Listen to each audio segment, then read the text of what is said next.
faut savoir aussi que son site peut envoyer des signaux qui peuvent faire fuir les utilisateurs. Et ces signaux qui sont envoyés par la marque, pour comprendre comment notre cerveau réagit quand il voit des choses sur le site, sur l'interface utilisateur, je vous propose d'accueillir Marc Van Riemenan de Netway. Il est fondateur de Netway. Marc. Alors Marc est neuroscientiste et apparemment il y a beaucoup de choses que nous ignorons sur les personnes qui viennent visiter notre site. Vous allez nous expliquer tout ça. Je vais essayer en tout cas. D'abord un tout grand merci. J'ai 15 minutes pour expliquer 20 ans de passion, donc ça va être un tout petit peu compliqué. Je vais quand même essayer. Donc, on m'a donné 15 minutes, donc je vais essayer de faire dans le temps qui m'est imparti. Donc, on parle beaucoup de conversion, amener des gens sur un site, et une fois qu'ils arrivent sur le site, comment est-ce qu'on fait pour que ces personnes passent à l'acte? Alors, on est tous concernés par ça, on veut tous ça, et il y a des sociétés qui arrivent plus ou moins bien, et il y en a d'autres qui cartonnent beaucoup plus. Donc si par exemple, on prend un exemple très simple, à partir d'une requête sur devis auto dans Google, la moyenne de taux de conversion jusqu'à un devis finalisé est 19%, MMA arrive à 30%. Alors la question c'est, comment est-ce que MMA peut faire ? Pourquoi eux ? Qu'est-ce qu'ils ont de particulier qui fait qu'ils arrivent à avoir des chiffres comme ceux-là ? Parce qu'ils ont accès aux mêmes informations, ils ont accès aux mêmes ressources, ils ont accès aux mêmes méthodes, ils ont accès aux mêmes bouquins, ils ont accès à plein de choses que tout le monde a. Alors qu'est-ce qui fait qu'eux arrivent à avoir des taux de conversion comme ceux-là ? Et donc on a Arnaud et son équipe qui sont là, donc je les remercie parce qu'ils sont OK pour partager certaines données avec vous aujourd'hui. Mais moi, ce qui m'impressionne le plus, c'est que maintenant, ils nous ont demandé d'arriver à 45% de taux de conversion. Et un jour, en discutant avec Arnaud, il m'a dit « Mais normalement, on devrait arriver à 100%. Si quelqu'un demande devis auto, on devrait arriver à 100% de conversion. Quand on n'en a que 5, 10, c'est anormal. » Et donc, quand on parlait d'expérience utilisateur, c'est ça que je vais essayer de vous faire partager un petit peu aujourd'hui. Alors, ce qui se passe dans le monde digital aujourd'hui, c'est qu'on part sur un paradigme. On en parlait tout à l'heure, j'ai beaucoup aimé la notion de paradigme. Le paradigme actuel est « je pousse des choses aux gens et les gens vont réagir ». Moi, je sais que si je mets ma pub, les gens vont la regarder. Je sais que si je mets un bouton comme ça, les gens vont cliquer dessus. Alors, pour essayer de vous schématiser ça simplement, donc je vais vous faire 3 petits ronds ici que je vais garder. Je ne sais pas si là, vous le verrez bien.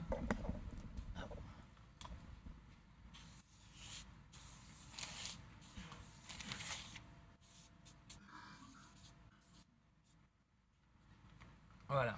Donc, le premier, c'est émotion, tout le système limbique qui se trouve à l'intérieur de votre cerveau. Le deuxième, c'est la raison. C'est ce qui vous permet, par exemple, maintenant de penser, d'entendre votre voix dans votre tête, le langage, tout ça est contrôlé à partir de cette partie-ci. Et ça, c'est l'action, donc c'est-à-dire les réponses, les jugements, les décisions. Tout ce que vous voyez ici est en fait rapide, intuitif. Son rôle primaire au système émotionnel est de filtrer. Donc quand vous arrivez sur un site, vous pensez que les gens vont regarder tout, c'est archi faux. Ils vont regarder les éléments, le système émotionnel va filtrer ce qui est intéressant pour lui ou pas, et c'est entièrement non conscient. Et vous n'avez absolument même pas conscience de l'existence de ce mécanisme émotionnel. On n'y a pas accès consciemment.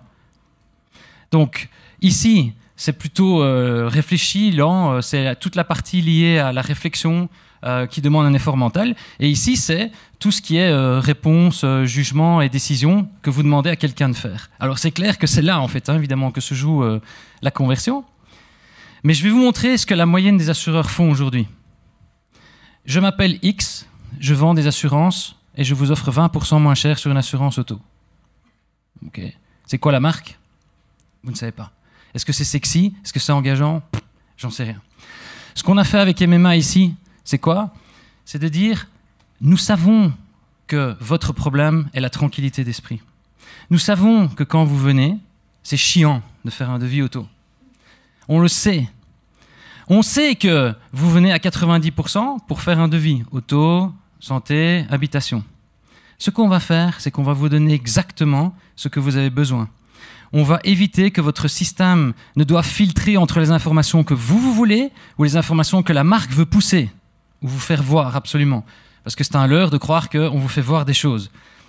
Vous arrivez sur plein de sites ou sur les bannières, vous ne les regardez même pas. Donc, et c'est une réalité.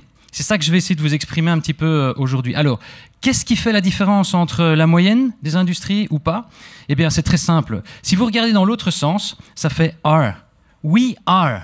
C'est comme ça que vous pouvez le retenir. Nous, on sait. Nous, on est. Nous, on va vous dire que, ben voilà, nous avons tel produit, etc. Quand on part dans l'autre sens, c'est là qu'on arrive à avoir des conversions. Alors, le problème, c'est que ceci n'est pas mesurable par autre chose que des neurosciences. Et donc, c'est ça que je vais un petit peu essayer de vous montrer aujourd'hui et de partager rapidement.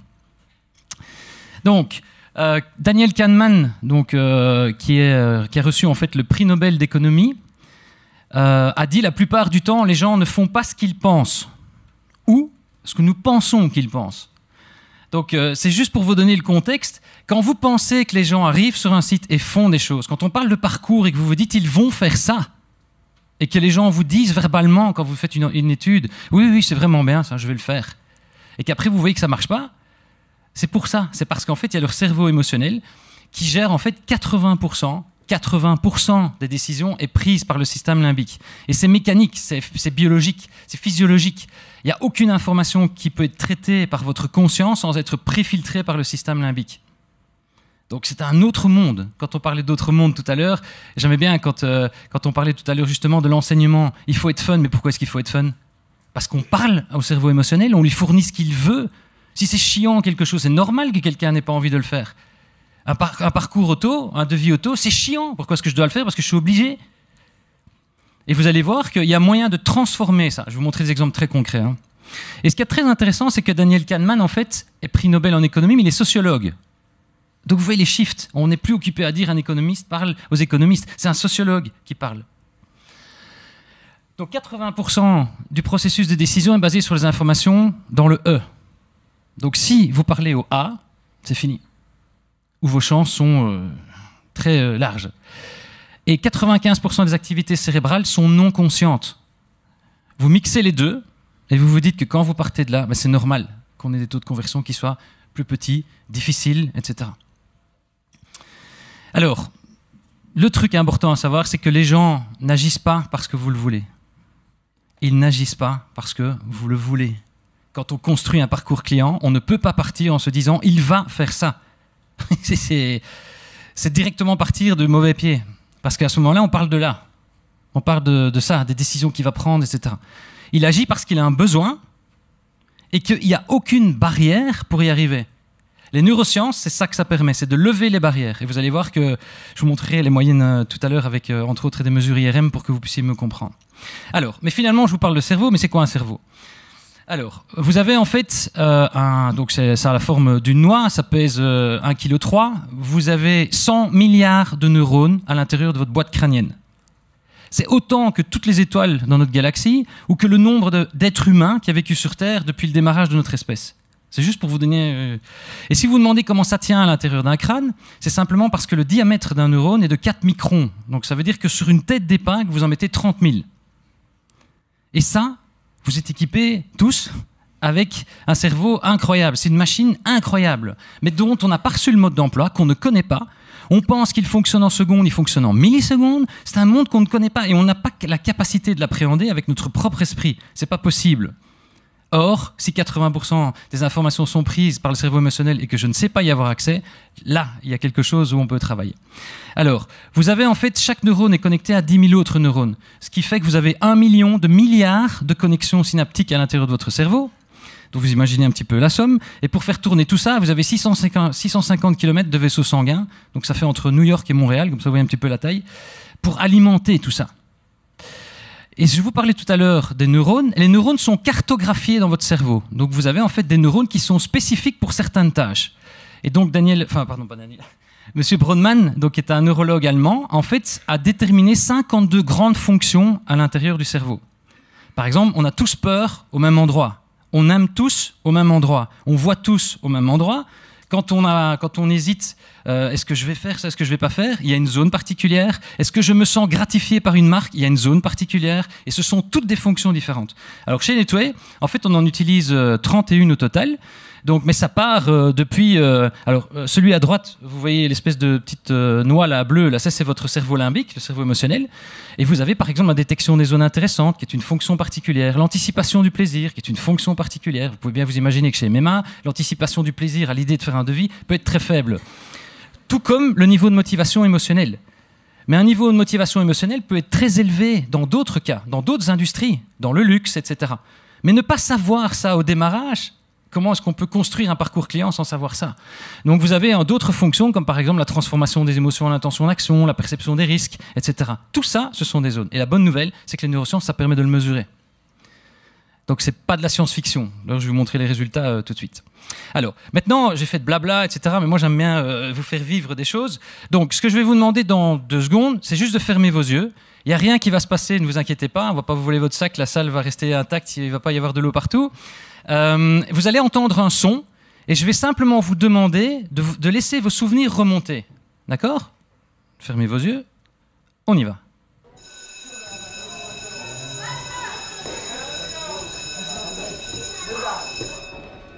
Voilà. Ouvrez vos yeux. Tous ensemble, vous avez pensé à quoi? Waouh! Un stimuli, pratiquement, allez, je ne sais pas combien, mais si je devais lever la main, on va être à 90%, même plus, de gens qui pensent école. Je ne vous connais pas. J'ai passé un son, 90%, j'ai exactement le même comportement. Imaginez un site où, quand les gens arrivent, on arrive à générer 80% le même comportement. Si je le fais avec un son, on peut le faire. On peut le faire sur plein de trucs. Mais d'ailleurs, en fait, votre cerveau fonctionne comme ça tous les jours, par stimuli, quoi. Effectivement, donc vous avez pensé à école. Alors, maintenant, ce qu'on va faire, on va faire un deuxième petit test. Donc, on va distribuer des feuilles, on va vous donner des feuilles chaque début de colonne. Vous allez prendre la petite feuille et la consigne va être très simple. Vous allez voir des chiffres qui vont de 1 à 117. Et je vais vous demander, avec votre propre cerveau, de chercher le plus loin possible dans l'ordre chronologique. Donc, vous prenez le 1, le 2, le 3, le 4, le 5, et vous allez le plus loin possible dans cette chaîne chronologique. D'accord ? Alors, pour pas tricher, attendez au moins que tout le monde ait les feuilles. Comme ça, je peux donner 30 secondes, une chance équitable à tout le monde. Là, ça va, tout le monde en a. Ici, au milieu, ça va. Là, vous en avez tous, non? Pas encore?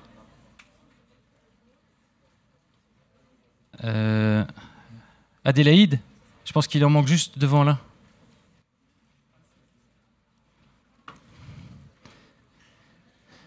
Voilà. C'est bon? Allez-y. Vous avez 30 secondes pour faire l'exercice.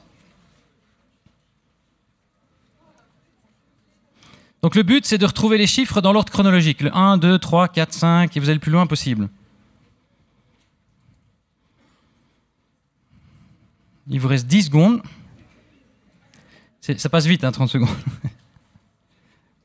Je vais mettre un peu de stress. 5. Top. Alors, tous ensemble, vous êtes arrivés à combien? Combien là? 6, 7, là? 40, 45, et là-bas? Combien vous êtes là? 54? 5, 6, ok.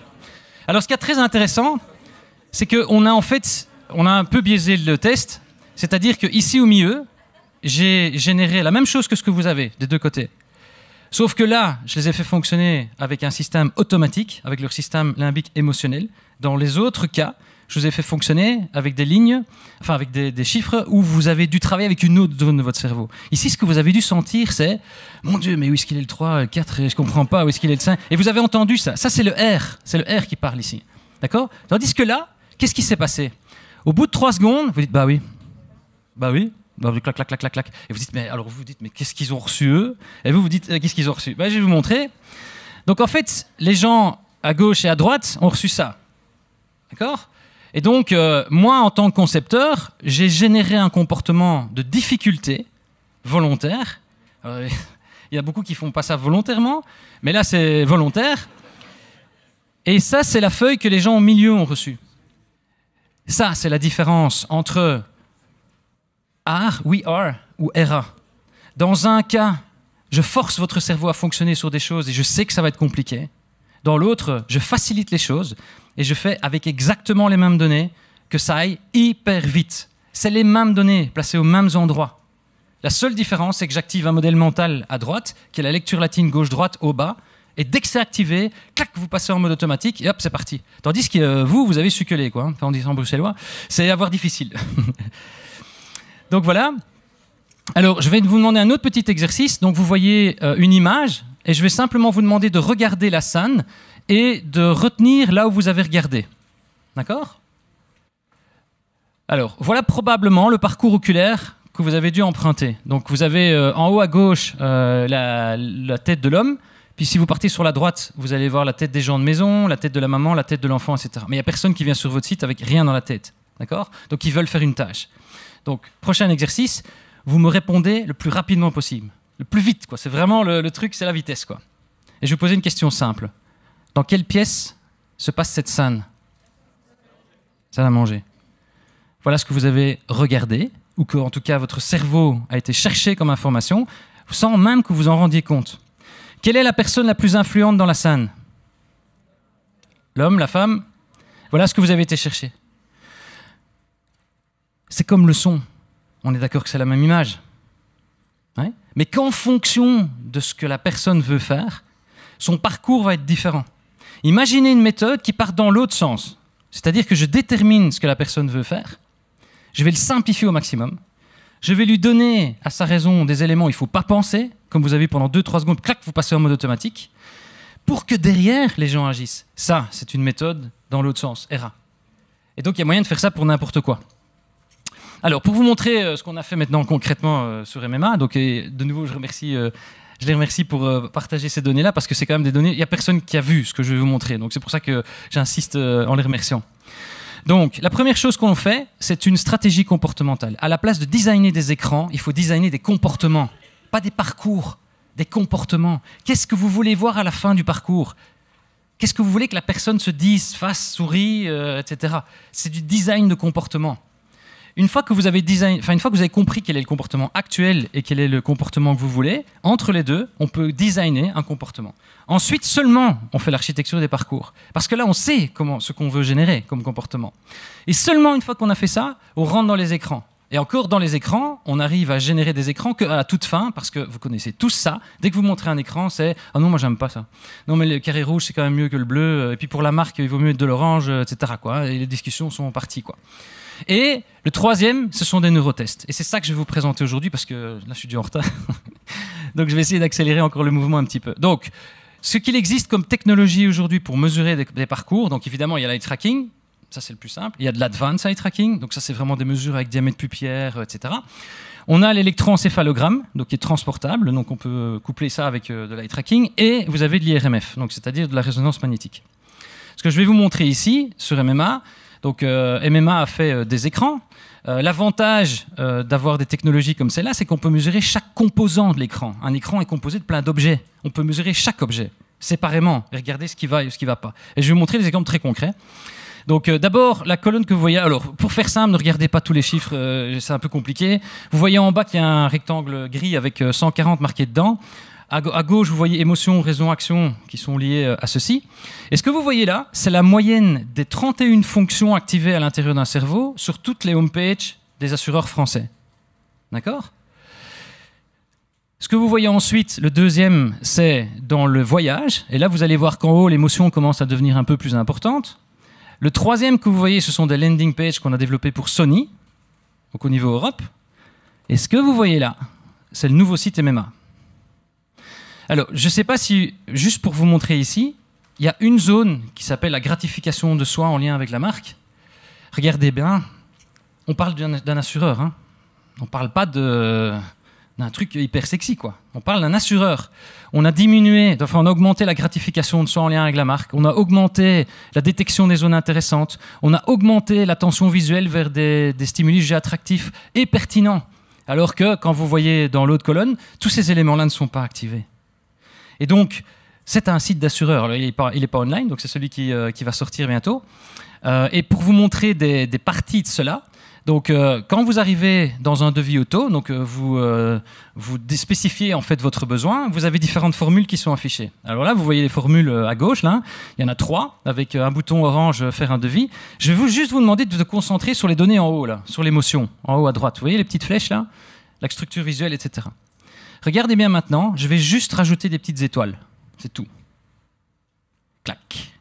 Vous voyez au niveau émotionnel, donc je ne sais pas si je peux repasser en arrière. Oui, voilà. Vous voyez en haut, là, au niveau émotionnel, la différence qui se produit? Juste parce qu'il y a des étoiles. Et en eye tracking, les gens ne les regardent pas. Il n'y a pas besoin de regarder des étoiles. Il y a besoin de les voir. Et le cerveau émotionnel, il voit tout. Il filtre. Il sait qu'il y a ça. Par contre, dans la raison, il n'y a pas. On demande à gens après, ils ne redessinent pas des étoiles. Ils n'ont même pas vu les étoiles. Alors là, vous avez des boutons orange, c'est-à-dire qu'on arrive dans le début du parcours. Okay? L'orange est le message pour « dépêche-toi ». Tu as toutes les données, mais dépêche-toi. C'est une offre qui vaut la peine, prends-la. Mais il est au début du parcours. Donc regardez bien au niveau émotionnel en haut et regardez bien maintenant simplement en changeant les boutons en vert. Vous voyez la différence en haut? Au niveau émotionnel? On continue. Ils font leur parcours, ils arrivent dans le tableau avec les comparaisons. À ce moment-là, on met un bouton vert en se disant, bah, comme ça a bien fonctionné au démarrage, on va mettre ça. Regardez au niveau émotionnel de nouveau en haut à droite. Et regardez maintenant si je mets des boutons orange à cet endroit-là. Et ça, c'est uniquement des morceaux. Et donc, ce que je voulais vous expliquer aujourd'hui, bah, en gros, le changement de paradigme, c'est quoi? C'est que pendant des années, on a cru qu'on pouvait donner aux gens, faire aux gens. Faites ça, regardez comme c'est bien. Regardez le A, le A, le A. On est tous dans le A tout le temps. Même nous, hein, dans nos équipes, c'est très compliqué de s'extraire de ça. Et pour avoir des parcours qui transforment comme ça, ou sur Voyage SNCF, la homepage de Voyage SNCF, Nespresso, etc., c'est parce que ces gens appliquent ça dans ce sens-là, avec des mesures qui sont adaptées, quoi. Et donc, juste pour rappel, 80% de processus de décision est basé sur des informations limbiques auxquelles on n'a pas accès consciemment, donc il faut les mesures, et 95% sont non conscientes. Merci.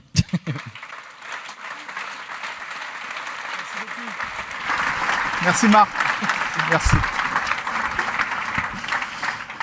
Allez, moi je vais faire appel à tous vos cerveaux, le cerveau limbique, le cerveau émotionnel, parce que c'est l'heure de la pause. On va prendre tous ensemble un petit café, reposer notre cerveau et revenir tout à l'heure, parce qu'on va parler, on va être dans le A tout à l'heure, on va être dans l'action, on va tout générer, on va expliquer comment on passe à une dimension supérieure. Rendez-vous dans 10 minutes, donc je vous retrouve ici à exactement 10h56, précise. À tout à l'heure.